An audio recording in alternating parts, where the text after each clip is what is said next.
জি। আপনাকে অসংখ্য ধন্যবাদ। আমরা গর্বিত যে আপনি একজন মুক্তিযোদ্ধার সন্তান। এই বিজয় মাসে আমরা আপনাকে পেয়েছি আমাদের অনুষ্ঠানে। আমি ১ম এই আপনার কাছে শুনতে চাই যে আমরা কি এই যে ২৪ থেকে এখন পর্যন্ত আমরা বিজয় দিবস, স্বাধীনতা দিবস বা বিজয়ের মাস, স্বাধীনতা মাস আমরা কি একটু অন্যভাবে উদযাপন করছি? মানে এটাতে করে একজন মুক্তিযোদ্ধার সন্তান হিসেবে আপনি কি মনে করছেন? ধন্যবাদ আপনার এই চমৎকার প্রশ্নের জন্য। মুশকিলটা হয়েছে এই সরকারের শুরুতেই একটা ভুল করে ফেলেছে। তারা মুক্তিযুদ্ধকে আর আওয়ামী লীগকে একসঙ্গে মিলিয়ে ফেলছে এবং এই ন্যারেটিভটাই শেখ হাসিনার বা আওয়ামী লীগের রাজনীতি আবার পুনরায় সক্রিয় করতে ইচ্ছাকৃতভাবে, নাকি জ্ঞানের অভাবে, নাকি রাজনৈতিক সদিচ্ছার অভাব, নাকি কোনো কারণেই হোক এই গভর্নমেন্ট এই জিনিসটাকে খুবই বাজেভাবে হ্যান্ডেল করছে। আওয়ামী লীগ আর মুক্তিযুদ্ধ পরস্পরের পরিপূরক না। নিঃসন্দেহে আওয়ামী লীগের নেতৃত্বে মুক্তিযুদ্ধ সম্পন্ন হয়েছে এবং সেইখানে বাংলাদেশের স্বাধীনতা আন্দোলনের মহান স্থপতি বঙ্গবন্ধু শেখ মুজিব এবং শেখ মুজিবুর রহমানের ৭ই মার্চের ভাষণের নানা বর্ণনা বাদ দিয়ে একটি প্রসঙ্গ বললেই মনে অনেক বিতর্কের অবসান ঘটবে। সেটি হচ্ছে জিয়াউর রহমান ১৯৭৪-এর ৭ই মার্চে ডেপুটি চিফ আর্মি চিফ হিসাবে জিয়াউর রহমান সাহেব, যিনি প্রথমে নিজের পক্ষ থেকে স্বাধীনতা ঘোষণা করেছেন, পরে চট্টগ্রামের আওয়ামী লীগ নেতৃত্ব যখন তাকে এসে বলল যে আপনি তো বঙ্গবন্ধুর নাম না বললে এটা তো আরো গ্রহণযোগ্য হবে না, উনি তখন উদারভাবে বলেছে যে আমাকে বলে দেন কিভাবে লিখবো। পরে উনি নিজেই ইংরেজি ভালো জানতেন, উনি নিজেই ড্রাফট করে পড়েছেন, I on behalf of Bangabandhu Sheikh Mujibur Rahman, great leader of Bangladesh, do hereby proclaim the independence of Bangladesh. তো সেই জিয়াউর রহমান সাহেব ৭ই মার্চ ১৯৭৪-এ সাপ্তাহিক বিচিত্রে একটা নিবন্ধে লিখেছিলেন যে ৭ই মার্চ ১৯৭১-এ শেখ মুজিব বঙ্গবন্ধুর ভাষণের পরই আমরা বাঙালি সেনা অফিসাররা সিগন্যাল বুঝে গিয়েছিলাম যে আমাদের স্বাধীনতা আন্দোলন করতে হবে। এবং আপনি বোধহয় আরেকটা জানেন, মানে এগুলো নিয়ে বিতর্কের কোনো সুযোগ নেই। ১৯শে মার্চ বহুদিন বাঙালি জাতি পালন করেছে, আমিও ২-৩ বার গিয়েছি।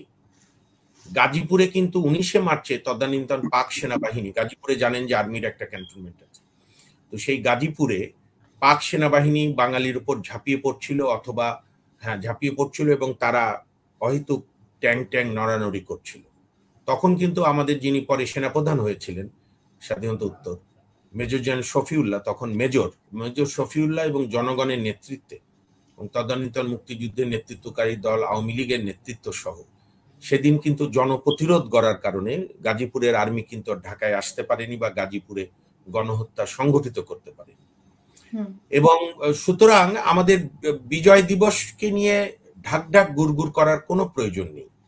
বিজয় দিবসে বা আমাদের মহান মুক্তিযুদ্ধে যার যেটা অবদান, যার যা নেতৃত্ব, আপনি, আমি, হাসিনা আক্তার বা অন্যরাও রাতের পর রাত তর্ক করে, কুতর্ক করে, অযৌক্তিক তর্ক করে শেখ মুজিবুর রহমান বা বঙ্গবন্ধু যে নামেই ডাকি, বা শহীদ জিয়া বা কেউ বিএনপিরা বলে স্বাধীনতার ঘোষক জিয়া, যে নামেই ডাকি, বা আমাদের মুক্তিযুদ্ধের প্রথম প্রধানমন্ত্রী, যিনি বাংলাদেশের সবচেয়ে সফল প্রধানমন্ত্রী আমি বলবো, কারণ উনি একটা দেশ মুক্তিযুদ্ধের নেতৃত্ব দিয়েছিলেন সফলভাবে, জনাব তাজউদ্দিন আহমদ।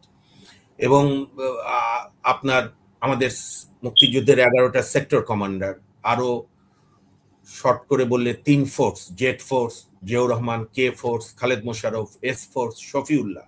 এবং খালেদ মোশাররফ যুদ্ধকালীন সময় মাথায় গুলি খেয়েছিলেন, উনি মারাও যেতে পারতেন, শহীদ হতে পারতেন। কর্নেল তাহেরের পা উড়ে গিয়েছিল, পরে 1 মাস সুস্থ হওয়ার পর আপনার কৃত্রিম পা নিয়ে তিনি যুদ্ধের নেতৃত্ব দিয়েছেন।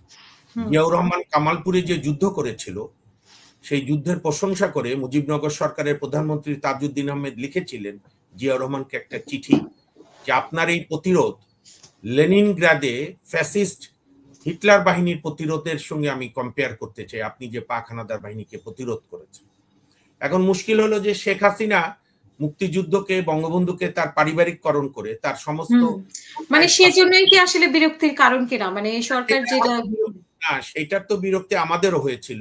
হু কথাতেই বঙ্গবন্ধু, হু কথাতেই মুজিবনগর সরকারের কথা বলা নাই, 4 জাতীয় নেতার অবদান নাই, মুক্তিযুদ্ধে 30 লক্ষ শহীদ। আজকাল দেখলাম আবার শহীদের বিতর্ক করে অনেক জ্ঞান পাপীরা। আমি তো বলবো 40 লক্ষ শহীদ হয়েছে, আপনি প্রমাণ করেন 40 লক্ষ শহীদ হয়নি। এগুলো হচ্ছে অসভ্যতা। তো আমাদের বুদ্ধিজীবীদের এবং পাকিস্তানিরা কত বড় হানাদার, যখন তারা টের পেল যে তাদের বাংলাদেশ, তারা আর পাকিস্তান মানে আমাদের এই ভূখণ্ডে থাকতে পারছে না, তখন তারা টার্গেট করলো যে সারা দেশের, এটা আমরা খালি ঢাকার বলি, সারা দেশের সমাজের বুদ্ধিজীবীগুলোকে হত্যা করে দেওয়া, হত্যা করা। অর্থাৎ তারা পোড়ামাটি নীতি গ্রহণ করলো যে আমরা যখন থাকছি না, তোর দেশ পুড়িয়ে দেব এবং তোর বুদ্ধিজীবী থাকবে না, যাতে তোরা পঙ্গু হোস। এবং বুদ্ধিভিত্তিক বিকলাঙ্গ তো আমাদের হয়েছে। আমাদের 14 ডিসেম্বরের শহীদ শহীদুল্লাহ কায়সারের মতো আর কোন সাহিত্যিক আমরা পেয়েছি? সাংবাদিকদের মতো সিরাজউদ্দিন হোসেনের মতো, সুরকার আলতাফ মাহমুদের মতো আর কোন সুরকার আমরা পেয়েছি? ডাক্তার আলিম চৌধুরীর মতো ভালো ডাক্তার আমরা পেয়েছি? এরকম অসংখ্য। ঢাকা বিশ্ববিদ্যালয়ের শিক্ষক গিয়াসউদ্দিন, এই যে আপনার, আমি শেষ করি, এই যে মালিবাগে মহিলা শহীদ হয়েছিলেন সেলিনা পারভিন, একজন মহিলা সাহিত্যিক ওই আমলে, অবরোধ বাসিনীর যুগে। তো এগুলো তো তারা করেছে। এবং আজকে যে যাই বলুক, সেদিনকার জামাত ইসলাম এবং আজকের ইসলামী ছাত্র শিবিরের পূর্বসূরি ছাত্র সংঘরা তো শুধু রাজনৈতিক বিরোধিতা না, তারা তো অক্সিলারি ফোর্স ছিল। আপনি 16 ডিসেম্বর ইনশাল্লাহ আমাদের বিজয় দিবস আমরা উদযাপন করব জাতি আনন্দের সঙ্গে, বুক ভরে প্রাণ ভরে বিজয়ী বেশে। সেইখানে আপনি আত্মসমর্পণের দলিলটা আর্কাইভে আছে বা অনলাইনেও পাবেন। সেখানে আমাদের মুক্তি বাহিনী এবং ভারতীয় বাহিনীর সঙ্গে যৌথ যে মিত্র বাহিনী, সেই মিত্র বাহিনীর কাছে সারেন্ডার তো শুধু পাকিস্তান বাহিনী করেনি, সারেন্ডার করেছে অক্সিলারি ফোর্সও। অক্সিলারি ফোর্স কারা? মতিউর রহমান নিজামী এবং মুজাহিদরা মিলে, আলী হাসান মুজাহিদ মিলে যে আলবদর বাহিনী প্রতিষ্ঠা করেছিল, রাজাকার বাহিনী করেছিল, খুলনার ইউসুফ তদানীন্তন কি পিডিবি না কি পার্টি। তো সুতরাং সেই জন্যই তো এটা শেখ মুজিবের একার বা শেখ হাসিনার বিষয় না। আপনি যেহেতু আমাকে শুরুতে পরিচয় করিয়ে দিলেন, আমি গর্বিত, আমার পিতার কথা বললেন, মুক্তিযোদ্ধা পিতা, কিন্তু আমি নিজেও তো এই প্রজন্মের মুক্তিযোদ্ধা। কারণ আমরা 91 সাল থেকে আন্দোলন করেছি, তারও আগে 88 সাল থেকেই, যে যুদ্ধাপরাধীদের বিচার করতে হবে। এটা তখন বিএনপি আওয়ামী লীগ কেউই দাবি তোলেনি। আমাদের প্রয়াত শহীদ জননী জাহানারা ইমাম, আমি শেষ করে দিচ্ছি, আপনি চিন্তা করুন, হাসিনা আক্তার, রুমি ওই আমলে মার্কিন যুক্তরাষ্ট্রে স্কলারশিপ পেয়েছিল 1971-এ, আজকের যুগে না, ইঞ্জিনিয়ারিং পড়ার জন্য। মাকে বলেছে, মা আমি কি করব? বলেছে তোর বিবেক কি বলে? বলছে আমার বিবেক বলছে আমি মুক্তিযুদ্ধ দেশ বাঁচাই, বলে তুই যুদ্ধে যা। এবং ওই আমলে কত এনলাইটেন ফ্যামিলি, জাহানারা ইমাম, তার স্বামী শরীফ ইমাম ইঞ্জিনিয়ার, তার ছেলে এখন আমেরিকায় থাকেন, ছোট ছেলে। তো রুমি তো শহীদ হলো। এরকম অসংখ্য রুমির গল্প গ্রামে গ্রামে, এবং এগুলো আমাদের কথা না, এগুলো আমাদের চোখের সামনে আমাদের পূর্বসূরীরা দেখেছে। পাকিস্তানি জেনারেলদের 30 থেকে 35টা বই আছে। ইভেন পাকিস্তান হামদুর কমিশন পর্যন্ত স্বীকার করতে বাধ্য হয়েছে যে 15 লক্ষের অধিক পাকিস্তানির অধিক বাঙালিকে হত্যা করেছে পাকিস্তান বাহিনী। এবং এই হামদুর রহমান কমিশন বাংলাদেশ গভর্নমেন্ট গঠন করেনি, জুলফিকার আলী ভুট্টোর গভর্নমেন্ট গঠন করেছিল 1973-এ। এবং হামদুর রহমান কমিশনের রিপোর্টে পাকিস্তান সেনাবাহিনীকে গণহত্যার জন্য তাদের নিজেদের মধ্যে দায়ী করেছিল। এবং আপনি জানেন পাকিস্তানে এখনো তারা এই গণহত্যার জন্য তারা মনে করে যে ইয়াহিয়া খান এবং ভুট্টো দায়ী। আর দুঃখ লাগে আমাদের এখানে নতুন নতুন কিছু জ্ঞান পাপি বেরিয়েছে বা কিছু বিকৃত রুচি, বা আপনারও আশপাশে অনেক দেশ বিদেশে থাকে বিকৃত রুচি, মুক্তিযুদ্ধকে অপমান করে। আরে শেখ হাসিনার বিরুদ্ধে তো আমরাও আন্দোলন করেছি যখন সে আমাদের গণতান্ত্রিক অধিকার হরণ করেছে, ভোট ব্যবস্থা ধ্বংস করেছে। কিন্তু তাই বলে বিজয় দিবস, যেটা বাঙালির প্রথম বিজয় 1000 বছরের, সেই ধরেন শরীয়তুল্লাহ, হাজী শরীয়তুল্লাহ, তিতুমির, তারপরে সূর্য সেন, ক্ষুদিরাম, এবং পরবর্তীকালে 52, 62, 66, 69, 71-এ বাংলাদেশের জনগণকে অপমান করা হয় যদি বিজয় দিবস এবং বিজয় দিবসে ভাসুরের নাম নিতে আপত্তি কেন? বিজয় দিবস হয়েছে মুজিবনগর সরকারের নেতৃত্বে।